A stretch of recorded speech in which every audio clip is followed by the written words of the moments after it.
She was called a goddess, a witch, a prophetess, and the lover of one of the wisest men to ever walk this earth. The Queen of Sheba is one of the most powerful and forgotten names of antiquity. But behind the gold, palaces, and political alliances, something much darker was hidden, an ancient curse sealed between her people and the heavens. And the most disturbing part? It may not be over yet. This is the real and unsettling story of the woman who dared to defy destiny. The kingdom of Sheba, located where parts of modern-day Yemen and Ethiopia now lie, was a jewel in the middle of the desert. Surrounded by dry mountains and endless dunes, it flourished thanks to the trade of spices, incense, and gold. The queen, known as Makeda, was young and extraordinarily cultured. At a time when women had barely any voice, she led armies, commanded respect, and forged alliances with other kingdoms.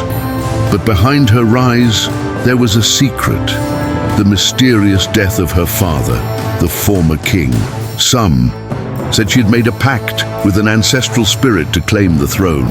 Intrigued by the deeds of Solomon, Makeda decided to cross the desert with a caravan of over 700 men. She brought gold, rare perfumes, precious stones, but above all, questions. She wanted to test the wisdom of the Hebrew king, but what happened in Jerusalem would forever change her destiny and that of future generations.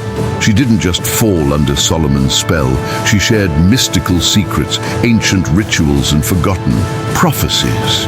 From that union, something forbidden was born. When she left, she carried a child in her womb, and unknowingly, the seal of a curse that had already been foretold by her ancestors. And you, do you believe this union was orchestrated by greater forces? Share your thoughts below. Back on her throne, Makeda gave birth to a boy, Menelik. According to Ethiopian records, the child was born with a strange mark on his right shoulder, a symbol that no priest could identify. In the days that followed, inexplicable events began to occur. Prophetic dreams, animals dying mysteriously, caught women seen with empty eyes. The queen then sought the temple oracle. The answer was chilling. The blood of the great king carries the promise of a powerful lineage, but it will forever be pursued by those who do not understand what is eternal.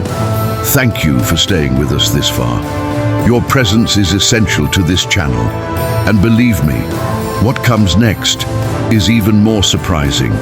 The people began to distrust the queen. She became increasingly reclusive. Strange rituals took place at midnight, and her closest advisors began disappearing without a trace. Fearing she would lose control, the generals organized a rebellion. They took the temple, imprisoned the priests, and marched toward the palace. Makeda fled with Menelik to a hidden fortress in the Ethiopian mountains. There, under the protection of local tribes, she remained for years, considered a living legend. Half queen, half spirit. As he grew older, Menelik felt the call of his blood. Against his mother's wishes, he secretly traveled to Jerusalem. He was recognized by Solomon, his father, and honored.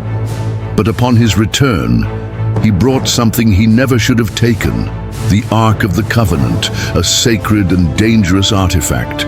Tradition says that from that day on, the skies over Ethiopia were never the same.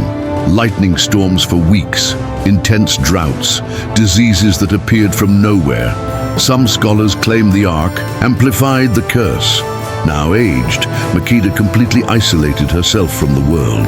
She lived in an underground temple, where she is said to have written a book, the Queen's Testament, filled with visions, rituals, and the origin of the curse. That book was considered too dangerous, and it was hidden by monks in a cave protected by ancient symbols. Its exact location was never revealed, but archaeologists found in Coptic manuscripts descriptions that match a specific region in northern Ethiopia. In the 21st century, esoteric and religious groups began searching for Makeda's direct descendants. In the city of Aksum, children were born with the same shoulder mark, exactly like Menelik. Genetic studies were conducted, The results were inconclusive, but monks from the Ethiopian Orthodox Church insist the bloodline still lives, and one day it will face the end of the curse. Experts in ancient cultures believe the curse wasn't merely symbolic. Makeda may have sealed, through words and rituals, an ancestral energy that connects to historical events even today. In years marked by conflict in the Middle East, sacred manuscripts mention signs of Sheba. Coincidence? Or an occult cycle? Some say the Queen's spirit never left the earth. Others say she waits for the return of the Ark. What official history doesn't tell us, ancient traditions preserve in secret. The Queen of Sheba was not just a powerful figure. She was a symbol of the unknown, and perhaps a bridge between the physical and spiritual worlds. Do you believe this curse is still active today? Do you think someone among us carries this legacy? Leave your comment, subscribe to the channel, and share this with someone who needs to hear it. And if you want to keep diving into mysteries that defy logic, watch the next recommended video now.